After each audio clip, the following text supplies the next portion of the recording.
guys, Miss Asuko here, and today we're going to continue on with Skights, Part 2. This is probably going to be a short episode because I don't really have enough time to really record into this, so I had to replay through the entire game again. I chose all the choices I chose last episode, so we're just going to continue now, where we left off. I just need to click through a few more, and here we go. Right around here. So yeah, just gonna let the animation go through it one more time, and yeah.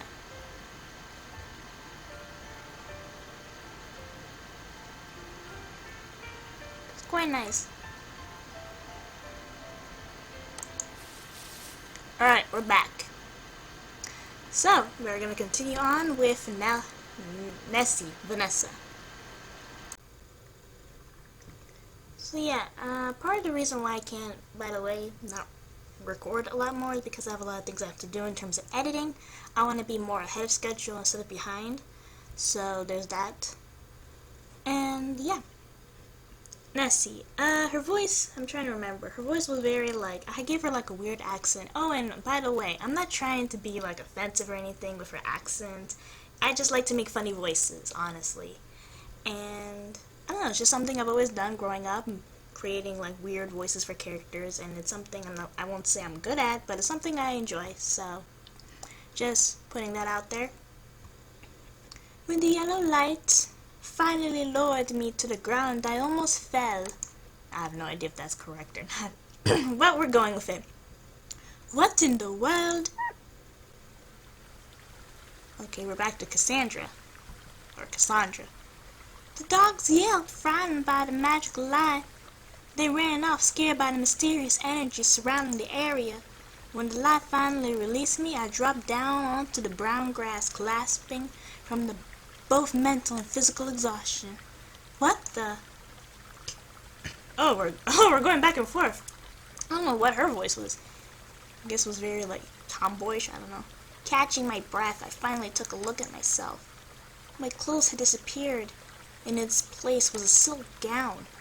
I was still clutching something to my chest. Yes, what I had caught just a moment ago. Opening the palm of my hand was a fork? A knife? A spoon? For a while, all I could do was stare at the dainty utensil, twisting all around my fingers. This delicate thing didn't belong here, and definitely wasn't lost by some careless passerby. Could this be? The world is full of mysteries. You would think life would be like a fairy tale, but it's not. And so the story begins. Anonymous person. I'm not gonna assume. I have no idea who you are. Walking back from Vanilla Woods, my hands shielded my eyes as I stepped out into the open light. The sun glared brightly into the deeming glow of the afternoon, and I was walked through the busy streets of the town, my palm stretched open, revealing the tiny utensil. The little white knife shimmered in the sunlight as I couldn't help but smile at the thought of finding this magical object. It was too delicate and too ornately decorated to be an ordinary knife. No, this is what I imagined the aristocracy used to eat at dinner table, the aristocrats, or just for fancy display. Or could it be something else, an enchanted shrine? Or maybe even fairy magic. Trinket. I don't know why I didn't read that. Whatever it could be, there was one thing I knew for certain. It was mine, and I knew I finally had a pretty shiny trinket I could call my own. Despite that, the disappointment of today's expenditure spoiled my find. I couldn't believe I took the wrong path going home. I was usually good with directions, especially walking back from Vanilla Woods, but now I barely had enough time to go to the gardens to... There you are, Nessie! Oh no! The group of girls stopped in the middle of the street, examining me. Mouths open in shock and surprise, they were speechless. They looked at me up and down. Where did you pull for that from? No, that's not what you think. The forest, there was this. Are you joking? You're too poor to have any gowns like that. Besides, it doesn't even suit you, Nessie. You should really just wear something more ordinary.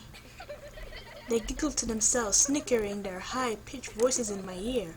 All I could do was stand there, taking in their laughter. It was humiliating. Really, where did you get that anyway? You shouldn't take things that don't belong to you. Especially when they're much too fancy for you, Nessie. Wouldn't you agree?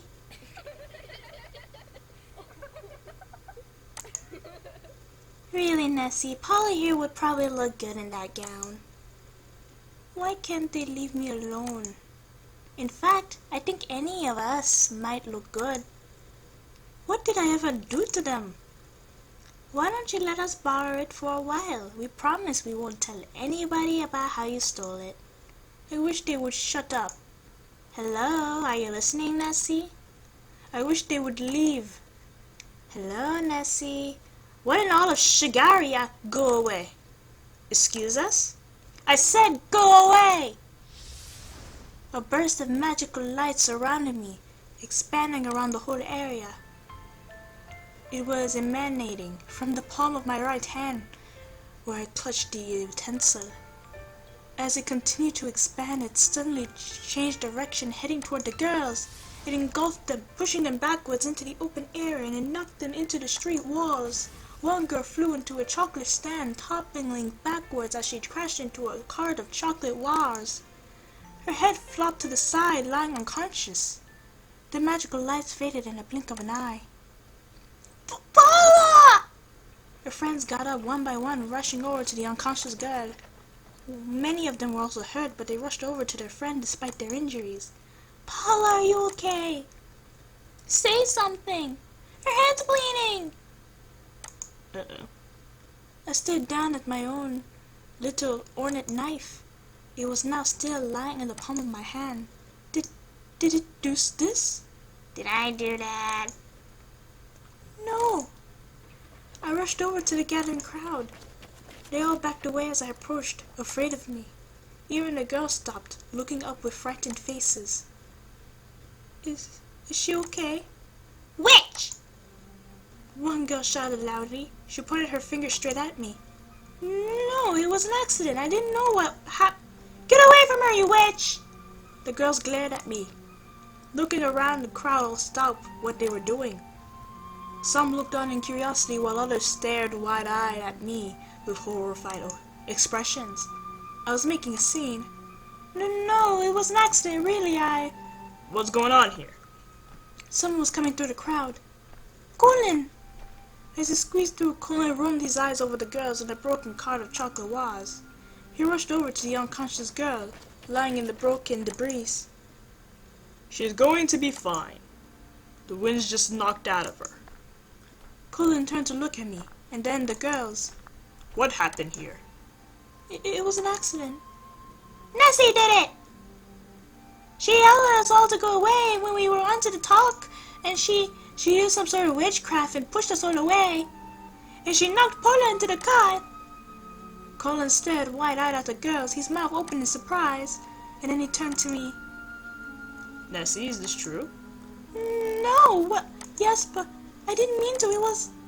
You told us to go away, and then you pushed us with your evil spell. I looked down with nothing more to say. Colin looked down as a confirmation. Colin took that as a confirmation. Nessie, these girls probably meant no harm. You should apologize for what you've done. What?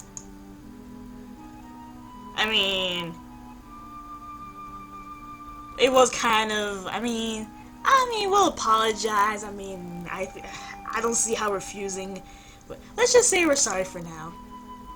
I looked down at the ground, feeling guilt set in. We did knock a girl out, so we'll apologize for that. Everything else, nah. He was right. It was completely my fault. Well, half and half. A few teasing words doesn't justify pushing them into the streets, even if it was caused by some mysterious magical force of which I had no control over. I couldn't deny the fact that I wanted to hurt them. They may have been the ones to spout such foul words first, but how could it have been my right to fight back? Maybe they really were just teasing me, for some innocent fun. and I let my anger get the best of me. How could I be such a horrible person? That's not what I meant, Nessie. Come on. I'm sorry. The girls glared at me. Some even wore smug faces while others still concerned themselves over their unconscious friend like Colin. Now, do any of you beautiful ladies know where she can stay and rest? Oh yes, there's a doctor. The voice faded away as I tried to assimilate the current situation. Colin was standing with them, defending them. As he lifted the unconscious girl up in his arms, the girl swooned, crowding around him for his attention. They looked so happy talking with him, without me there. Well, fuck. I mean, seriously? What happened? Did we pick the wrong one? Because, I mean, even though this is a visual novel, you can make mistakes in it. Like, if you pick the wrong choices, it's game over or something. So, I try not to do that. I really am. Colin never called me beautiful, and he always flattered the other girls, never me. Even now, he was helping them instead of his so-called family, his sister. I couldn't stay here. I turned around, running the other direction. Nessie, where are you going? Colin, we should really take her to the doctor. Yes. Colin's eyes continued to follow my figure until I disappeared into the crowd, imperceptible from his sight. Yeah.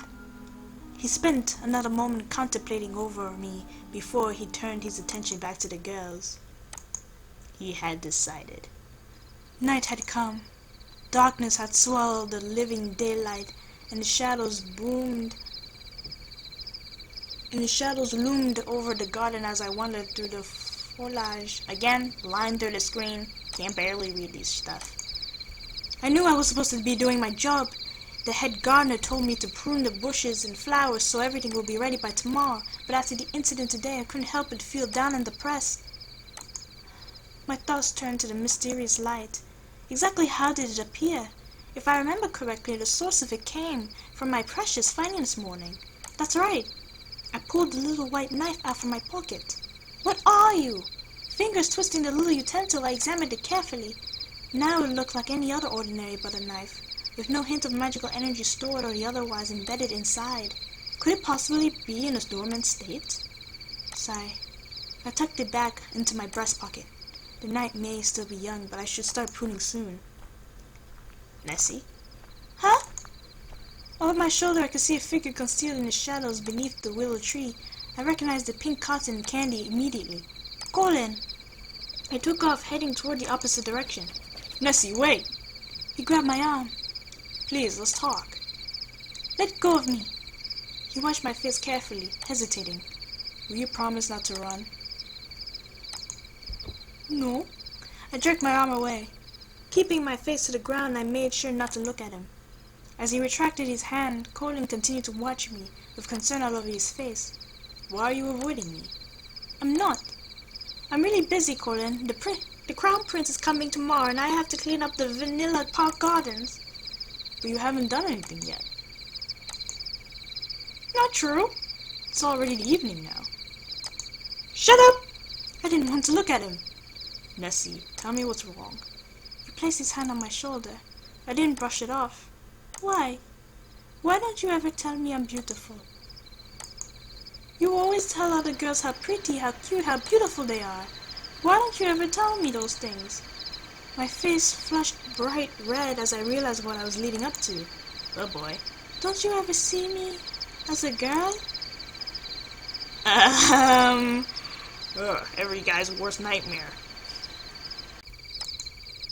Colin looked down silent. When he didn't speak for another moment longer, I realized his answer. My face turned away, trying to hide the hurt of his rejection. Is that what you thought this whole time? He let go of my shoulder, turning the other way. Colin was leaving. I ran after him. Why? By the time I caught up, my fingers reached out in a desperate attempt to make him stop. I tugged on his sleeve, slowing him down. He finally curbed to a slow stop. Colin looked down at me. For a moment he pondered over something as he watched me. Then he brought his hand over, cupping my face so that I looked at him in the eye. The reason I didn't ever say you're beautiful is because I thought you already knew that. My cheeks blush bright pink. I only say those things to other girls because I'm being polite. I don't ever mean it. I see. I turned to turn my face away, but he didn't let go. Instead, he brushed aside some of my hair and planted a kiss on my forehead. Feel better? I nodded. Good. He took both of my hands in his, giving a small squeeze. Then he let go of me. I have to go now. I have an important errand to do. Will you be okay? Will you be okay? Colin smiled. Patting my shoulder, he made sure I was really okay before he turned the corner and left. There was butterflies in my stomach. It wasn't until I realized I was still standing on top of my pile of plant debris that I snapped out of my reverie. I should probably go clean up the fountain before I get back shearing. The fountain water sparkled in the moonlight. Some droplet flew into my hair as I passed by, sweeping leaves away with my rake. That should be everything. Strange though, something wasn't right. Usually there were only fallen leaves in the fountain area. But it was only sweeping over flower petals. Could there be some stray animals eating the flowers? Someone was here. Hello? My eyes darted around the fountain, then to the bushes, and finally the trees. Nothing. Oh well. I went back to sweeping. Sigh. All of this would have never happened today if I stayed quiet and let those girls have their little gossip. They probably didn't really mean half of what they said anyway. What harm could they have possibly done saying a few teasing words? The best outcome really have been to stay quiet and let them have their way. Honestly, why couldn't I just be quiet and control myself? I always overreact over these silly things. Except, was it really my fault? Am I really such a bad person? Am I the one who was wrong? My tears spilled over, trailing down my cheeks. Shaking my head, I wiped them away with my sleeve. It was getting wet and wrinkly. Why are you crying? I jumped. Turning around, I saw a figure hidden in the shadows. There was somebody here. Excuse me, sir, the Vanilla Park garden is closed. Visitors should be here right now. Yes, but are you all right, miss? The figure emerged as he approached. The shadows melted away, revealing his fine features. The pitch-black hair shined sparkling against the moonlight, and a pair of red eyes stood out like rubies in the night. He's a demon! I can't even read right! It took me a while to regain my consciousness. My composure. What are you crying about, miss? I looked down, hiding my face as he began to approach me. Did he really see me crying? The Vanilla Park garden is closed. I will ask you to leave. I have to ask you to leave. Miss, you don't seem well. Didn't you hear me the first time? He stopped. I'm all over the place, guys. I'm sorry. Oh no, I snapped again. What was wrong with me today? As you wish. With one swift turn of his cape, he walked away. Soon he disappeared into the shadows once more. How did he get here anyway? Only the gatekeeper and I were here. Only people with special permission could get inside. Clearly knew the gatekeeper and I, so he could always come whenever he wanted. What kind of sugar was he? I've never seen that skin color before. And his eyes looked like a pair of red cherries. The Cherry Dynasty bloodline died out almost 1,000 years ago now. Didn't the licorice bloodline mix with cherry after the first licorice king married the last cherry princess? Wait a minute. Could that have been... No, I'm being silly. Why would a prince come to a place like this? Stop being so silly. I really should focus on more important things like cleaning up the fountain and pruning the bushes for tomorrow when the real prince will come. It was going to be a long night. Well, guys, I'm going to have to leave it there, unfortunately, because I have a lot of things I have to do in terms of editing, so we're just going to leave that there and leave us to wonder, was that the prince? What could have happened if we refused? We'll find out in the next episode. Bye, guys, and stay cool.